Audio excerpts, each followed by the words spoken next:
Jemaat Tuhan yang terkasih, mari kita khususkan ibadah kita saat ini dengan menyatakan pengakuan di dalam hati kita demikian. Pertolongan kita adalah di dalam nama Tuhan yang menciptakan langit dan bumi, yang kasih setianya kekal selamanya, dan yang tidak pernah meninggalkan perbuatan tangannya. Oleh karena itu kasih karunia dan damai sejahtera dari Allah Bapa kita dan Tuhan Yesus Kristus ada dalam kehidupan saudara sekalian. Amin. Dipersilakan. Jemaat Tuhan, dalam perjalanan hidup kita sebagai keluarga, tentunya ada suka dan duka yang selalu kita lalui bersama. Namun, kita percaya dalam segala keadaan keluarga kita, Tuhan selalu senantiasa menyertai dan menolong kita. Oleh karena itu, Dia layak untuk kita sembah dan kita muliakan. Kita akan pujikan bersama pujian dari Kidung Jemaat 2, bait yang pertama dan kedua kita nyanyikan 2 kali. Suci, suci, suci.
Jemaat Tuhan yang terkasih, Allah yang kita sembah adalah Allah yang kudus, sehingga Ia memanggil kita untuk juga mewujudkan kekudusan hidup. Oleh karena itu, supaya kehidupan kita orang percaya semakin berkenan di hadapan Allah, kita dengarkan firman Tuhan sebagai hukum yang terutama yang tertulis di dalam Injil Matius pasal 22 ayat 37 sampai ayat yang ke-40. Demikian firman Tuhan.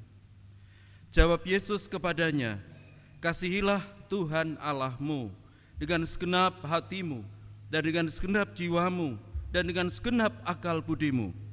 Itulah hukum yang terutama dan yang pertama. Dan hukum yang kedua yang sama dengan itu ialah, kasihilah sesamamu manusia seperti dirimu sendiri. Pada kedua hukum inilah tergantung seluruh hukum Taurat dan kitab para nabi. Saudara-saudara, ketika kita senantiasa merespon, memperhatikan, bahkan melakukan apa yang menjadi kehendak Tuhan di dalam hukum kasih, maka kehidupan kita akan sungguh-sungguh berkenan di hadapan Allah. Tetapi kita menyadari ketika kita menengok kehidupan yang telah kita lewati, kita belum bisa seutuhnya hidup berkenan di hadapan Allah. Masih banyak dosa, kesalahan kita, di dalam angan-angan kita, di dalam perkataan kita, di dalam perbuatan kita setiap hari. Oleh karena itu mari bersama kita kembali datang kepada Tuhan untuk mohon pengampunannya. Kita akan naikkan Kidung Jemaat 26, bait yang pertama dan kedua, mampirlah dengar doaku, Yesus penebus. Dan selanjutnya.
Jemaat Tuhan yang terkasih, ketika penyesalan kita naikkan di hadapan Tuhan dengan kesungguhan hati kita.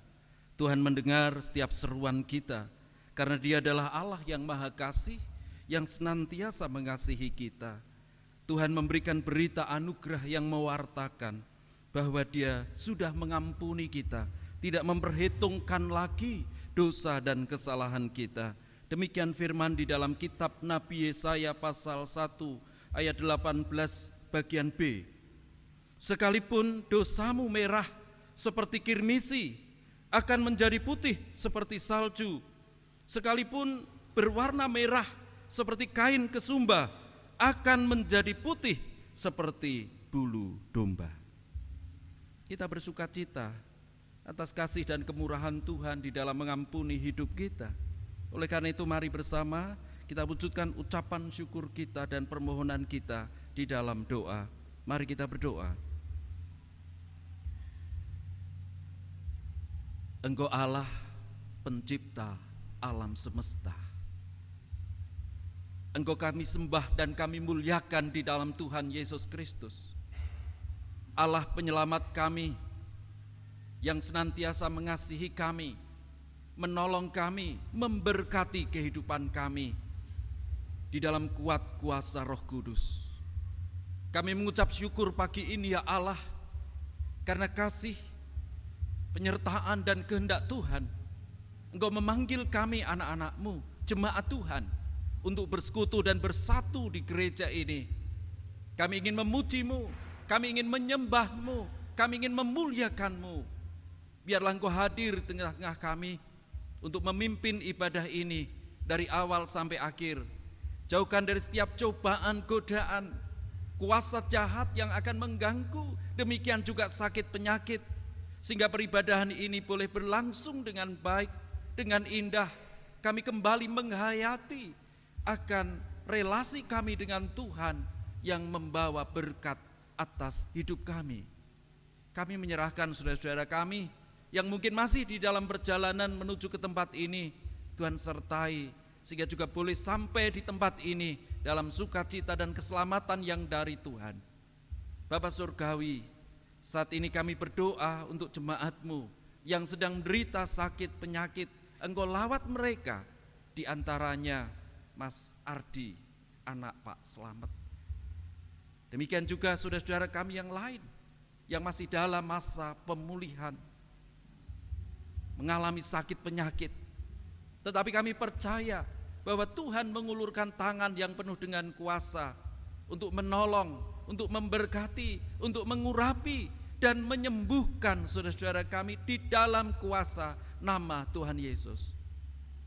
Saat ini juga kami berdoa untuk jemaat Tuhan yang masih di dalam duka cita karena kepergian orang yang dikasih, di antaranya keluarga Ibu Narti. Tuhan akan tolong memberikan penghiburan melalui kuasa Roh Kudus, sehingga mampu melewati masa duka citanya, diganti dengan pengharapan baru yang Tuhan berikan di dalam kehidupannya. Kami juga berdoa untuk saudara-saudara kami yang saat ini sedang menghadapi berbagai macam masalah atau pergumulan hidup. Tuhan yang senantiasa akan topang mereka, kuatkan mereka melalui kuasa Roh Kudus. Mereka akan mampu untuk menghadapi setiap peristiwa, setiap persoalan yang terjadi di dalam hidupnya, untuk terus memandang di dalam pengharapan yang Tuhan beri, sehingga mereka juga mampu melewati akan setiap persoalan dan pergumulan yang terjadi. Tuhan yang menjadi solusi atas kehidupan kami. Kami juga menyerahkan para sesepuh kami. Tuhan berkati, Tuhan beri kekuatan dan kesehatan.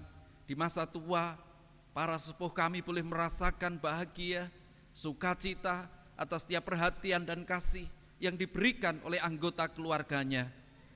Kami juga berdoa Tuhan untuk saudara-saudara kami yang akan undur dari hadapan-Mu dikarenakan berbagai macam tantangan hidup.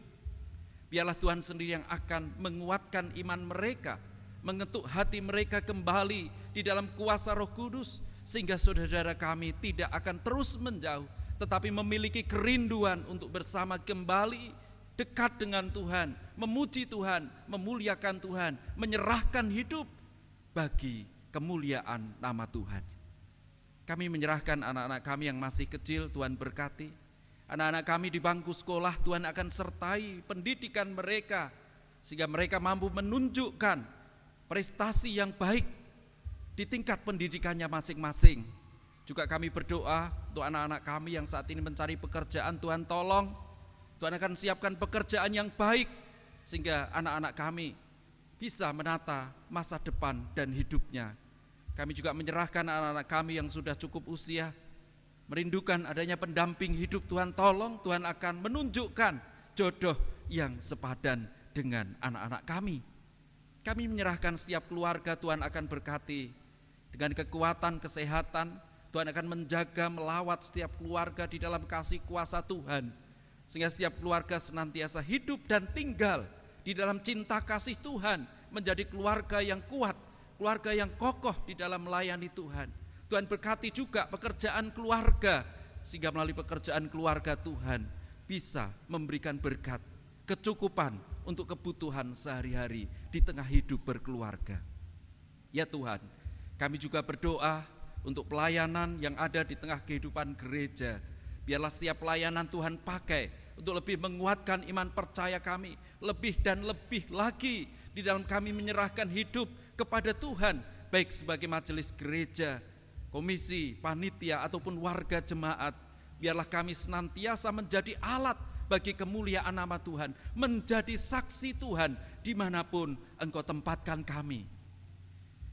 Oleh karena itu kami berdoa untuk kegiatan yang akan dilaksanakan di dalam minggu-minggu depan ini, baik kegiatan HUT Sinode, yakni HUT Adi Yuswa yang akan dilaksanakan di Wonosobo, Tuhan juga akan memberkati. Demikian juga untuk penutupan masa kehidupan berkeluarga atau bulan keluarga, bersama dengan adanya unduh-unduh di minggu depan, Tuhan juga senantiasa akan memberkati, sehingga kami boleh menghayati akan setiap kasih kemurahan dan berkat Tuhan setiap hari di tengah hidup keluarga yang akan kami wujudkan bersama-sama di dalam kami melaksanakan unduh-unduh, sehingga semuanya boleh kami kerjakan dan kami lakukan bagi kemuliaan nama Tuhan. Demikian juga kegiatan-kegiatan yang lain untuk mempersiapkan acara Natal, Tuhan juga akan memberkatinya sehingga setiap persiapan bisa dilaksanakan dengan baik. Juga kami menyerahkan, ya Tuhan, kehidupan bangsa negara kami, Tuhan akan campur tangan memberkati para pemimpin bangsa, terlebih ketika sudah semakin dekat dengan masa pemilihan umum. Tuhan juga akan memberkati prosesnya, memberikan suasana yang baik, aman, dan damai, sehingga pemilu bisa dilaksanakan dengan sebaik-baiknya. Demikian Tuhan yang menjadi doa, permohonan, dan ucapan syukur kami yang kami naikkan di dalam satu nama, Tuhan Yesus Kristus. Amin.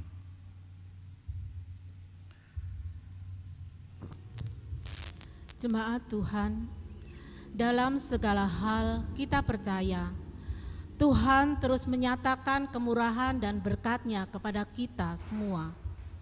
Untuk itu, mari kita terus berucap syukur dengan mengumpulkan persembahan dengan diiringi pujian Kidung Jemaat 415, bait yang pertama dan kedua, Gembala Baik.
Mari kita aturkan persembahan kita di dalam doa.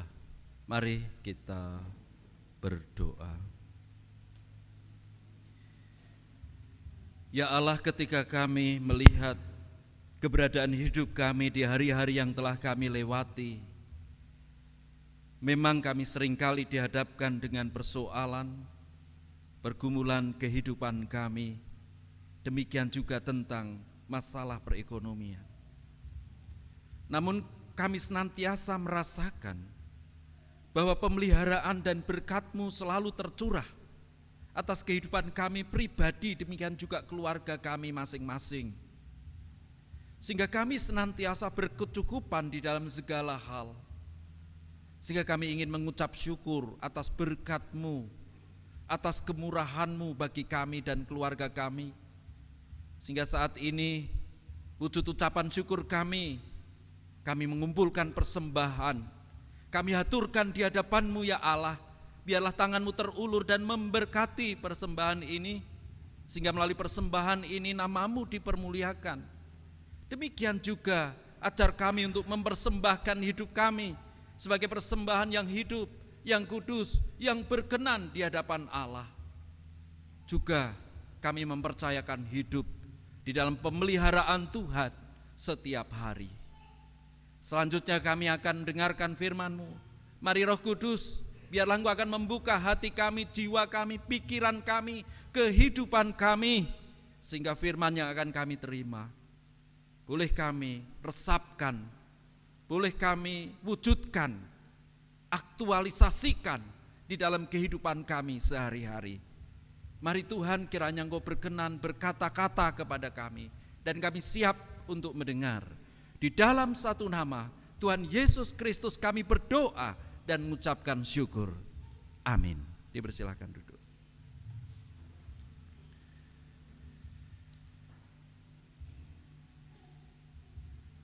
Bapak Ibu Saudara jemaat yang dikasihi oleh Tuhan, minggu ini adalah minggu terakhir bulan keluarga atau Wulan Brayat, di mana kita juga akan mengadakan penutupan acara bulan keluarga.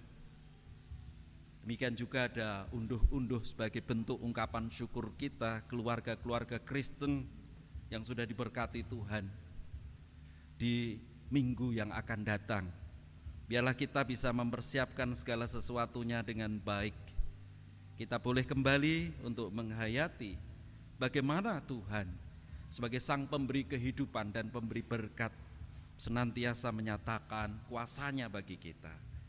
Bapak Ibu Saudara yang dikasihi oleh Tuhan, kita akan dengarkan firman Tuhan dari 1 Tesalonika pasal 2. 1 Tesalonika pasal 2 ayat 1 sampai ayat 8. 1 Tesalonika pasal 2 ayat 1 sampai ayat 8. Saya ingin membaca seperti biasa, yakni bergantian dengan Bapak Ibu Saudara. WL Singer bisa menggunakan mic untuk membaca ayat ini. Kita akan membaca dari 1 Tesalonika pasal 2 ayat 1 sampai 8. Akan saya mulai dulu dari ayat 1, nanti Bapak Ibu Saudara ayat 2, demikian seterusnya sampai ayat 8. 1 Tesalonika pasal 2 ayat 1 sampai 8, demikian firman Tuhan. Kamu sendiri pun memang tahu, saudara-saudara, bahwa kedatangan kami di antaramu tidaklah sia-sia. Tetapi sungguh pun kami sebelumnya, seperti kamu tahu, telah dianiaya dan dihina di Filipi. Namun dengan pertolongan Allah kita, kami beroleh keberanian untuk memberitakan Injil Allah kepada kamu dalam perjuangan yang berat. Sebab nasihat kami tidak lahir dari kesesatan atau dari maksud yang tidak murni dan juga tidak disertai tipu daya. Sebaliknya, karena Allah telah menganggap kami layak untuk mempercayakan Injil kepada kami, karena itulah kami berbicara, bukan untuk menyukakan manusia, melainkan untuk menyukakan Allah yang menguji hati kita. Karena kami tidak pernah bermulut manis, hal itu kamu ketahui, dan tidak pernah mempunyai maksud loba yang tersembunyi. Allah adalah saksi. Juga tidak pernah kami mencari pujian dari manusia, baik dari kamu maupun dari orang-orang lain, sekalipun kami dapat berbuat demikian sebagai rasul-rasul Kristus.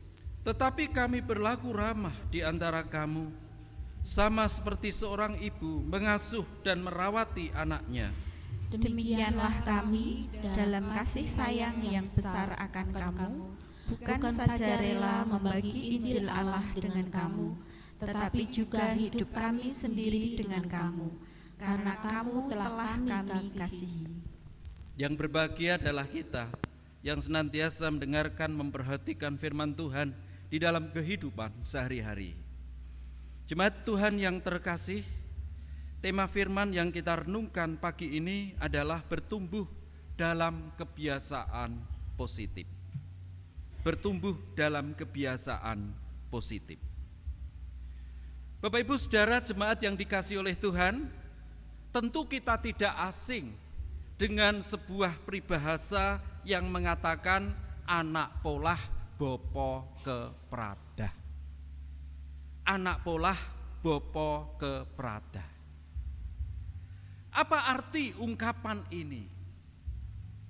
Ungkapan ini menunjukkan bahwa ketika seorang anak melakukan sesuatu, maka seringkali orang tua juga harus menerima sebuah konsekuensi atau menerima suatu tanggung jawab. Saat ini tentu baru trending tentang adanya seorang muda yang dicalonkan menjadi wapres. Tentu ini juga harus berhadapan dengan berbagai macam konsep-konsep aturan yang sudah dibuat di negara ini. Termasuk apakah ketika seorang muda yang dikatakan orang belum cukup umur, atau bahkan para politis lebih ekstrim lagi menyebut masih ingusan, sudah pantas dan sudah layak untuk dicalonkan. Sehingga ini menjadi sebuah perdebatan baik di kalangan para pemimpin negara, para politisi dan lain sebagainya. Tetapi kenyataan yang terjadi memang sudah diberikan kesempatan dan diberikan izin, sekalipun itu masih sangat muda, ternyata sudah dibolehkan untuk menjadi sosok pimpinan negara. Tentu apa yang dilakukan oleh seorang anak ini juga memberi satu dampak, tidak hanya di kalangan intern keluarganya sendiri, tetapi juga bagi keluarga besarnya. Sehingga berbagai macam hal muncul, termasuk adanya isu-isu dinasti dan lain sebagainya. Bapak Ibu Saudara yang dikasihi oleh Tuhan, demikian juga bahwa orang tua juga memiliki suatu tanggung jawab atau konsekuensi ketika ada seorang anak melakukan hal-hal yang tidak baik. Istilah orang mangan nongkone nanging ngrasake pulute. Kadang orang tua begitu. Nah, yakni ketika anak ini sedang ada di dalam persoalan dan masalah, tentu orang tua ini juga ikut merasakan, ikut menghadapi. Orang tua juga ikut berusaha bagaimana memecahkan setiap persoalan yang ada di tengah kehidupan anaknya. Sehingga merupakan suatu hal yang menyukakan hati orang tua ketika setiap persoalan itu bisa diselesaikan dengan baik. Namun sebaliknya, bagaimana orang tua juga merasakan begitu susah hati ketika juga menghadapi persoalan-persoalan anak, namun persoalan itu sulit dan tidak bisa diselesaikan dengan baik. Sebagai misal, adanya kehidupan berkeluarga anak-anak kita. Ketika kehidupan keluarga anak-anak kita sekalipun itu sudah berumah tangga sendiri, sudah berkakak sendiri, namun ketika anak yang sudah berkeluarga ini baru menanggung persoalan, maka orang tua pun ikut berpikir keras bagaimana persoalan itu bisa dibantu, bisa didampingi, bahkan juga bisa diselesaikan dengan baik. Anak pola bopo keprada. Bapak Ibu Saudara, ada seorang tokoh penulis buku terlaris di New York bernama Dr. Masaru Emoto. Dia lahir di Yokohama, Jepang, 22 Juli 1943. Ia terkenal dengan paparan penelitian resonansi kristal air yang itu bisa ditangkap melalui foto mikroskopis. Masaru ingin membuktikan bahwa air tidak hanya berbicara tentang senyawa H2O saja. Penelitian ini menunjukkan bagaimana pikiran, bagaimana kata-kata, bagaimana emosi atau musik itu juga memiliki efek langsung terhadap pembentukan kristal air. Dan dari hasil penelitian yang dilakukan oleh Masaru ini ditemukan, bila hal-hal baik itu ditangkap oleh air, maka bentuk kristalnya itu akan indah. Jadi ketika ada seseorang berkata-kata baik, berkata-kata benar, ataupun musik yang menyukakan hati begitu, maka kristal yang terbentuk itu adalah kristal-kristal yang bagus. Namun sebaliknya, ketika kata-kata yang diresonansikan di dalam air atau H2O ini, kata-kata yang tidak baik, kata-kata yang buruk, maka kristal-kristal air yang terbentuk itu juga kristal-kristal yang jelek atau tidak bagus. Nah, Bapak Ibu Saudara yang dikasihi oleh Tuhan, hal inilah pentingnya bagi setiap orang untuk selalu membangun sebuah kehidupan melalui kebiasaan yang positif. Kebiasaan yang positif itu bisa dibangun. Kebiasaan positif itu bisa dikerjakan oleh setiap pribadi, dan itu merupakan sebuah proses. Maka dikatakan, ketika itu merupakan satu proses, maka proses itu harus dikerjakan sehingga pembiasaan hidup yang positif itu bisa semakin terbangun dan bisa dilakukan, bisa dikerjakan dengan baik. Sebaliknya, ketika proses untuk membiasakan kehidupan positif ini tidak dilakukan, tentu orang juga seringkali merasakan kesulitan untuk melakukan kebiasaan yang positif atau kebiasaan yang baik itu. Bapak Ibu Saudara yang dikasihi oleh Tuhan, jadi jika air itu bisa dipengaruhi dengan kata-kata, suara-suara yang di sekitarnya, demikian di dalam kehidupan setiap orang. 70% kehidupan setiap orang itu terdiri dari air. Jadi bila kita ingin agar orang-orang di sekeliling kita, termasuk anak-anak kita itu bisa bertumbuh dengan baik, maka masing-masing kita yang ada di tengah-tengah lingkungan itu harus mengajak, meneladani, membangun sebuah kehidupan yang positif. Lalu bagaimana pembiasaan-pembiasaan baik itu harus dilakukan? Yang pertama kita perhatikan dari bacaan kita, yakni membiasakan perkataan dan nasihat yang membangun. Jadi setiap orang berkomunikasi, berelasi itu dengan dua hal. Komunikasi secara langsung, itu yang disebut komunikasi verbal, atau komunikasi nonverbal. Komunikasi nonverbal itu adalah komunikasi bahasa tubuh. Ya. Komunikasi verbal tentu itu diucapkan. ataupun juga melalui tulisan langsung. Bisa diterima langsung pesannya, bisa dibaca langsung pesannya, bisa dimengerti secara langsung. Maka ini membutuhkan satu hal yang disebut dengan hal-hal yang positif. Pembiasaan ketika orang membangun sebuah relasi dengan ucapan dan perkataan.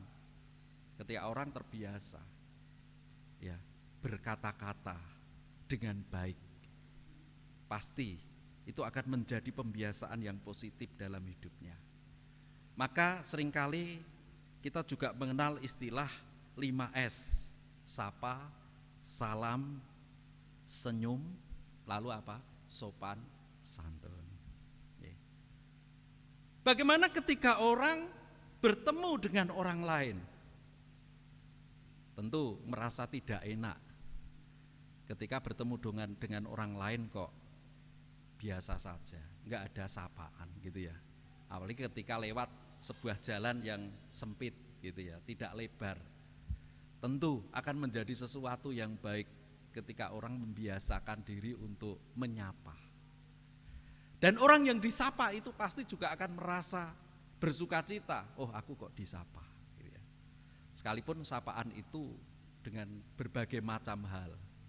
Sebagai misal, monggo Pak Bu, ya. Sugeng siang Pak Bu, ya. Atau sapaan-sapaan dengan cara yang lain. Ya. Sehingga dengan sapaan itu bisa saja orang yang tidak kenal itu menjadi kenal. Tetapi coba ketika kita tidak pernah menyapa orang lain, bisa saja ya, orang yang kenal itu juga menjadi merasa tidak kenal. Kenapa? Karena tidak saling menyapa. Orang seringkali mengatakan si hello. Lama kepingin mengerti kabar saudara kita di tempat yang lain. Seringkali lalu kita si hello dengan mereka. Lalu kita menyapa mereka, sekalipun dengan tulisan WA, sekalipun dengan telepon, video call, dan lain sebagainya. Itu adalah sapaan yang tentu akan semakin membangun sebuah relasi menjadi lebih baik dan lebih hangat. Yang kedua, Bapak Ibu Saudara, membiasakan perkataan yang baik dengan ungkapan salam. Ketika saudara-saudara kita mengucapkan assalamualaikum, artinya apakah dalam hidupmu itu ada damai sejahtera? Sama dengan salam yang kita ungkapkan sebagai orang percaya di dalam bahasa Ibrani shalom. Apakah dalam hidupmu ada sukacita, ada damai sejahtera? Sehingga ungkapan shalom ini juga disambut dengan istilah yang sama, shalom. Artinya bahwa dalam hidup itu ada sukacita dan damai sejahtera. Nah, Bapak Ibu Saudara, hal-hal ini penting. Ketika orang mengungkapkan satu kata salam, itu berarti juga sebagai bentuk doa bagi saudara-saudara kita, supaya dalam kehidupannya itu juga merasakan dan menerima damai sejahtera Allah. Sami kalian, kalau orang Jawa mengatakan sugeng enjang, sugeng siang, sugeng dalu, ya. Namun seringkali juga terbawa tuh di dalam anak-anak kita berdoa, ya. Selamat siang Tuhan, ya. Selamat siang Bapak, selamat pagi Bapak. Ini biasanya karena ada pujian yang syairnya selamat pagi Bapak. Sehingga apa, ketika orang menyanyi, ketika orang berdoa itu seringkali terbawa selamat pagi Bapak. Kira-kira tepat tidak? Kalau ucapan selamat pagi itu adalah apakah di dalam hidupmu pagi ini selamat gitu ya. Tentu Tuhan tidak lagi membutuhkan ungkapan selamat gitu ya. Karena Tuhan sebagai sumber keselamatan itu adalah sebagai satu ungkapan iman seseorang. Sehingga ya boleh-boleh saja ketika orang mengungkapkan itu. Tetapi tentu kita akan memilih satu pilihan yang tepat, pilihan kata yang pas di dalam doa. Salam Bapak Ibu Saudara. Ini merupakan hal yang terus harus kita biasakan. Apalagi ketika kita ketemu saudara kita ya di jalan gitu ya, sesama warga gereja kita yang sudah saling mengenal, yang selalu bersama-sama beribadah. Tentu ketika saling menyapa dengan ungkapan shalom, ini akan menjadi satu hal yang begitu indah. Mari kita kasih salam di kanan kiri kita, Bapak Ibu. Ya boleh, kalau suami istri boleh toh.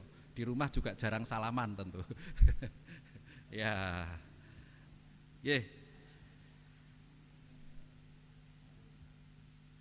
ya Bapak Ibu Saudara, lalu membiasakan perkataan selanjutnya, perkataan yang positif adalah tentang ketika orang mengatakan sesuatu, tentu intonasi, tentu gerak badan atau gerak tubuh itu juga menjadi satu pertanda. Di sini dibutuhkan adanya satu perkataan yang didasari dengan senyum. Ya.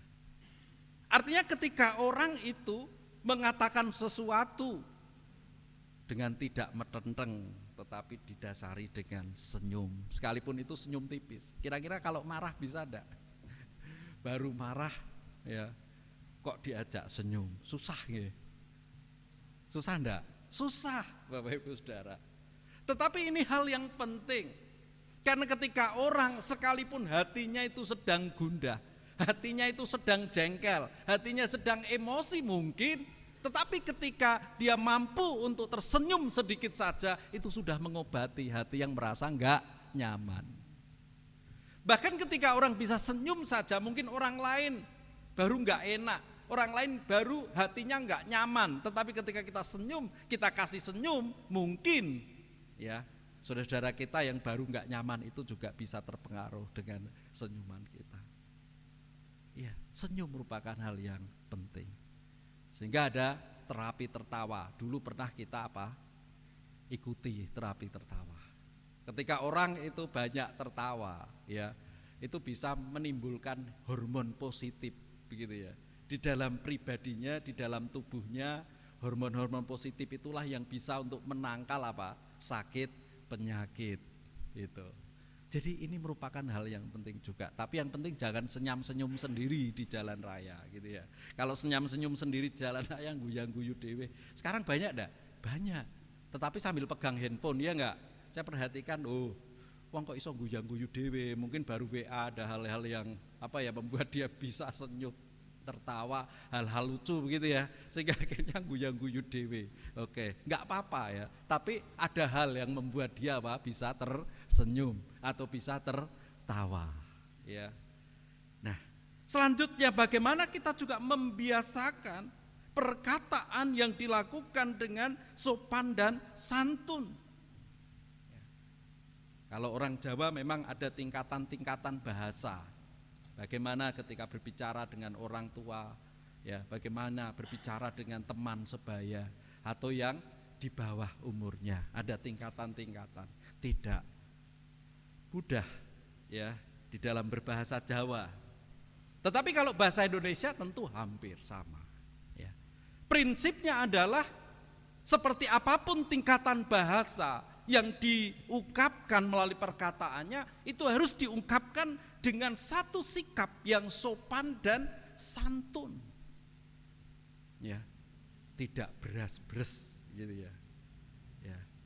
Bahkan ketika orang itu memang merasa tidak bersalah, seringkali orang lebih dulu mohon maaf ketika harus menyela perkataan orang lain dan lain sebagainya. Ya, ini adalah contoh-contoh bagaimana membangun satu perkataan yang sopan dan santun. Orang Jawa mengatakan nuwun sewu. Orang Jawa mengatakan amit-amit, ini dalam rangka upaya untuk membangun sebuah perkataan yang penuh dengan sopan dan santun. Saya senang ketika ada anak-anak kecil yang sudah bisa belajar bahasa Jawa, sekalipun bahasa Jawanya bahasa Jawa sehari-hari.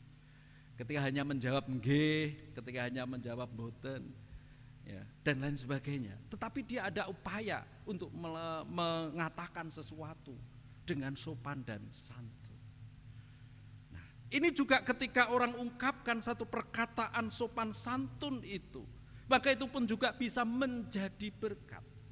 Itu juga bisa membawa ketenangan bagi orang-orang yang mendengar perkataan yang diungkapkannya itu.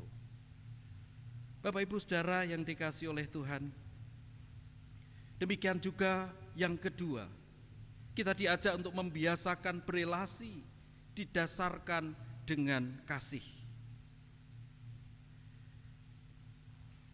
Bagaimana Rasul Paulus itu juga memberikan teladan kepada jemaat tentang di dalam dia membangun sebuah relasi yang didasarkan dengan kasih.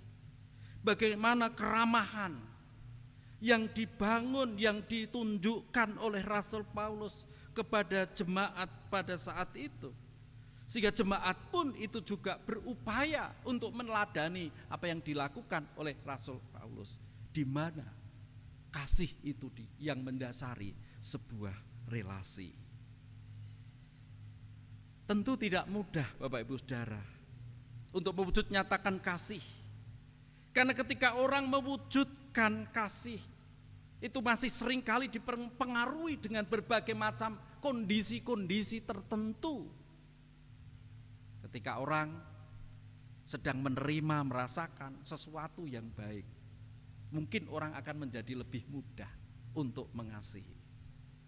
Tetapi apakah orang tetap bisa mengasihi ketika orang menghadapi berbagai macam kondisi yang baru tidak mengenakan, tidak nyaman di dalam batin atau di dalam hatinya?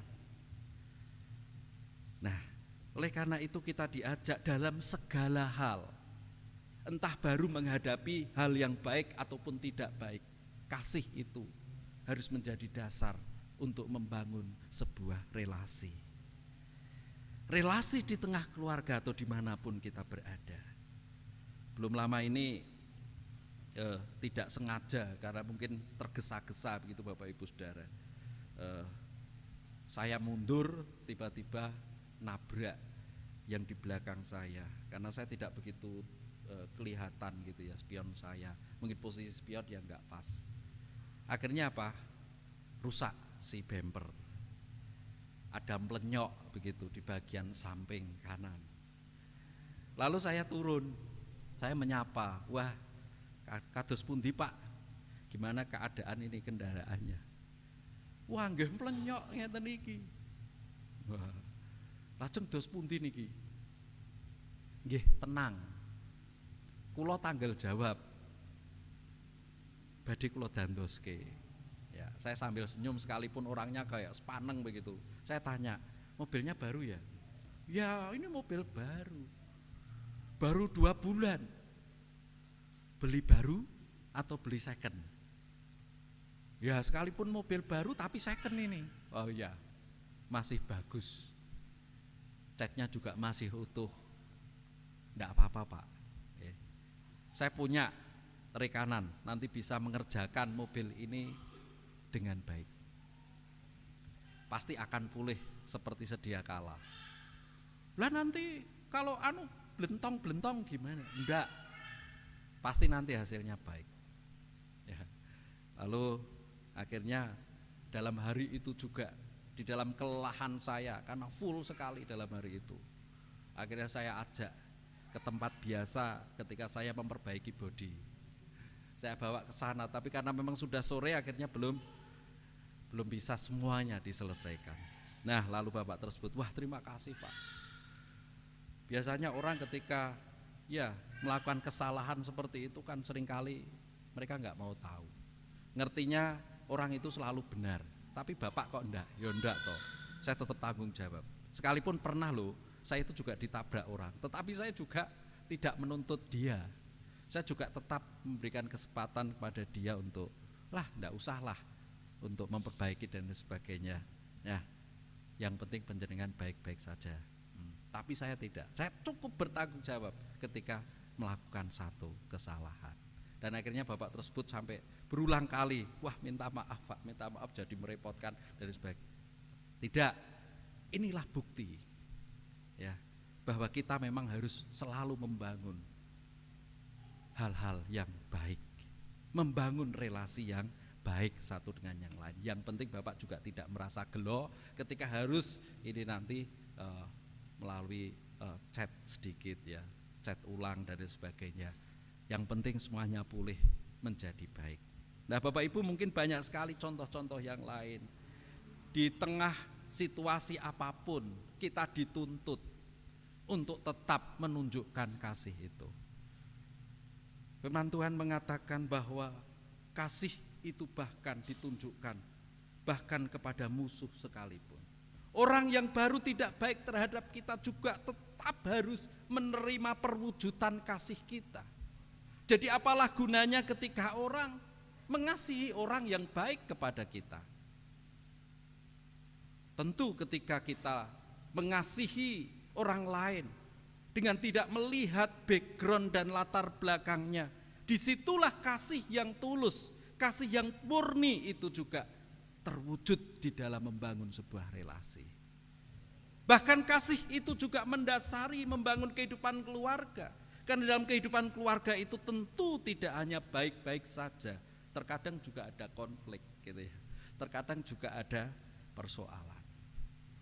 Nah, kalau biasanya bapak itu ya di tengah keluarga kadang menjadi harimau.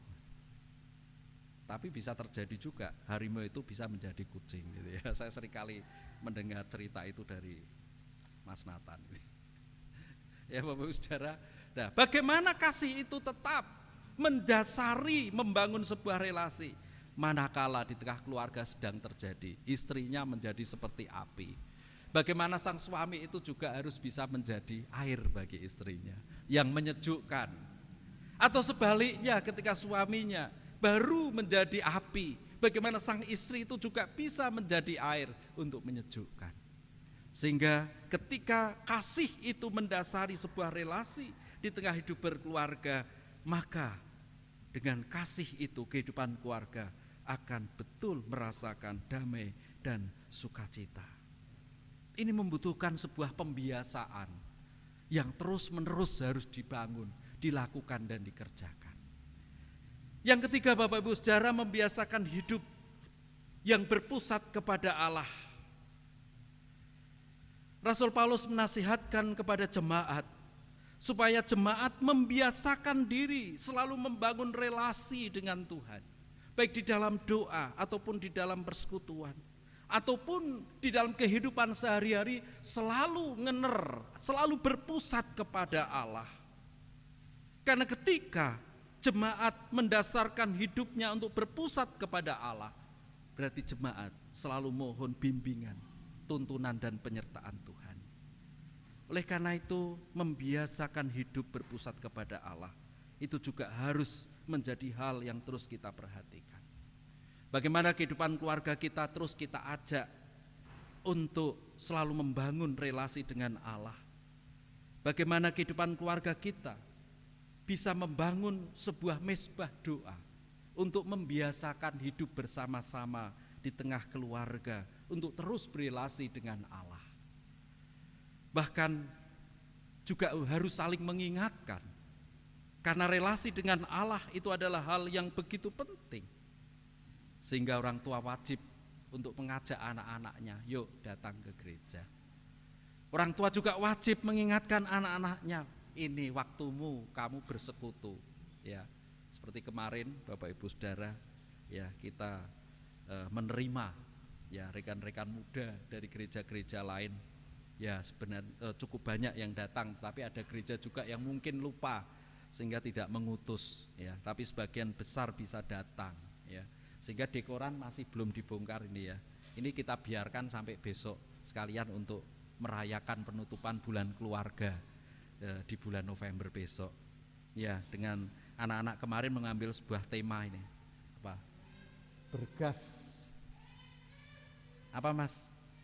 Temanya bisa kita baca, pemuda berkarya, bergaya, berasa dalam Kristus. Ya. Nah, pembiasaan anak-anak kita juga selalu harus kita dukung. Mereka selalu diingatkan hari Minggu datang ke gereja. Sekalipun anak-anak kita mungkin bertempat di tempat yang jauh, mungkin baru sekolah atau bekerja, Mari kita ingatkan supaya kehidupan mereka juga selalu berpusat kepada Allah. Kita juga harus menjadi teladan di dalam kesalehan hidup kita, di dalam kita membangun hubungan relasi pribadi kita dengan Tuhan. Sehingga anak-anak kita pun juga melihat dan meneladani apa yang kita lakukan dan kita kerjakan untuk membangun sebuah relasi dengan Tuhan. Bapak Ibu Saudara, ketika dilaksanakan perjamuan kudus itu juga menjadi sebuah kerinduan bagi anak-anak kita. Terkadang ada anak-anak yang bertanya, kapan lagi ada perjamuan kudus? Oh, kok sudah kangen perjamuan kudus? Oh iya, ingin ikut perjamuan kudus. Mengapa anak-anak kita mulai memahami begitu pentingnya perjamuan kudus di dalam kehidupan mereka untuk mengingat kembali akan karya Kristus? Karena ini merupakan sebuah pembiasaan yang baik di dalam anak-anak kita membangun iman percaya mereka. Maka sekolah minggu juga harus kita dorong. Kegiatan remaja setiap Sabtu juga kita dorong, atau kegiatan-kegiatan yang lain, supaya anak-anak kita juga selalu berpusat kepada Allah. Karena kita percaya ketika kehidupan pribadi kita, kehidupan anak-anak kita, keluarga kita itu selalu berpusat kepada Allah, mendasarkan hidup di dalam berkat kuasa Allah, maka kehidupan keluarga kita pun itu juga senantiasa di dalam berkat dan kemurahan Allah. Bapak Ibu Saudara, meski saat ini minggu akhir bulan keluarga, bukan berarti lalu masalah mendidik, mengasuh, merawat keluarga atau kasih sayang itu juga sudah selesai. Kita tunggu tahun depan, tidak. Justru saat ini kita semua ditantang untuk mempraktekkan apa yang telah kita dengar dan kita contohkan di dalam membangun, menumbuhkan diri sendiri dan keluarga melalui kebiasaan-kebiasaan baik yang berkenan kepada Tuhan. Mungkin itu bukan proses yang mudah Bapak Ibu Saudara, bukan pula proses yang sulit, namun bisa kita kerjakan, kita lakukan selama ada kemauan, selama ada keinginan untuk berubah dan selalu ingat untuk mengandalkan Tuhan. Maka kita semua dimampukan menjadi pribadi yang baik, berkenan kepada Tuhan bersama dengan keluarga kita, serta membawa dampak yang positif bagi sesama kita. Amin. Mari kita berdoa. Tuhan, kami mengucap syukur atas firman yang boleh kami terima. Mampukan kami Tuhan untuk membangun sebuah kebiasaan positif, menumbuh kembangkan terus-menerus dalam kehidupan pribadi kami, baik di dalam perkataan, sikap kami, demikian juga dalam keimanan kami, untuk kami bisa menjadi teladan bagi orang-orang sekeliling kami, keluarga kami, anak-anak kami, dan saudara-saudara kami. Kami mohon Roh Kudus memampukan kami untuk melaksanakan apa yang menjadi kehendak-Mu. Di masa bulan keluarga ini, biarlah ini menjadi satu momen yang penting bagi keluarga-keluarga Kristen untuk kembali menghayati dalam kehidupan berkeluarga didasarkan dengan kehendak-Mu, cinta kasih yang dari Tuhan, maka kehidupan keluarga-keluarga milik Tuhan akan semakin kuat, semakin kokoh, diberkati Tuhan dalam segala sesuatu. Kami akan akhiri ibadah kami akan pulang. Tuhan sertai kami, yang jauh yang dekat kami boleh sampai dengan selamat. Ampuni setiap dosa kesalahan kami, di dalam nama Tuhan Yesus kami berdoa. Amin. Jemaat Tuhan, firman Tuhan mengajak kita untuk membangun kehidupan keluarga dengan membangun kebiasaan positif. Mari kita sanggupi firman Tuhan dengan menyanyikan nyanyian dari Kidung Jemaat 318, bait yang pertama kita nyanyikan 2 kali. Berbahagia tiap rumah tangga.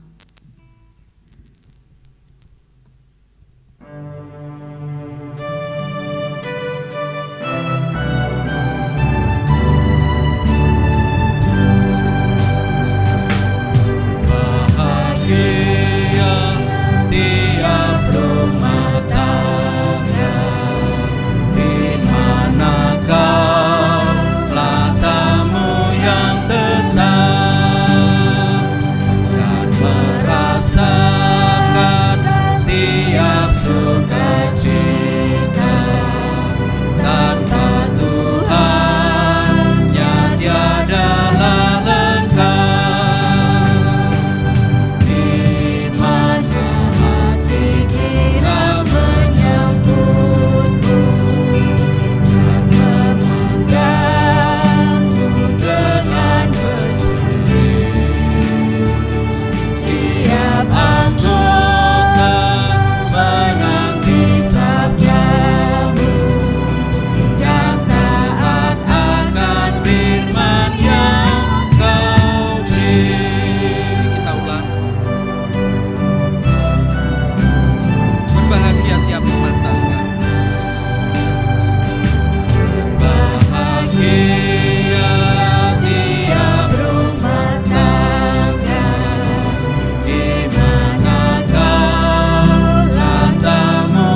Bersama dengan umat Tuhan di seluruh tempat dan abad, mari kita baharui iman percaya kita dengan mengucapkan pengakuan iman rasul yang demikian. Aku percaya kepada Allah Bapa yang Maha Kuasa, Khalik langit dan bumi, dan kepada Yesus Kristus anak yang tunggal Tuhan kita, yang dikandung daripada Roh Kudus, lahir dari anak darah Maria, yang menderita di bawah pemerintahan Pontius Pilatus, disalibkan, mati dan kuburkan, turun ke dalam kerajaan maut.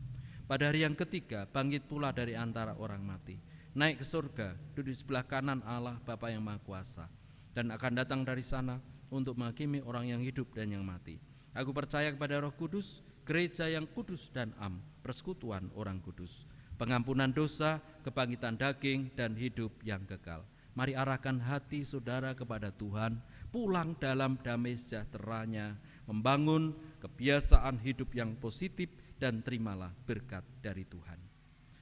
Tuhan memberkati saudara, menjaga, melindungi saudara, memberikan kekuatan dan kesehatan kepada saudara. Tuhan menyinari saudara dengan wajah-Nya dan memberi saudara kasih karunia. Tuhan menghadapkan wajah-Nya kepada saudara dan memberi saudara damai sejahtera. Amin. Tenanglah kini hatiku.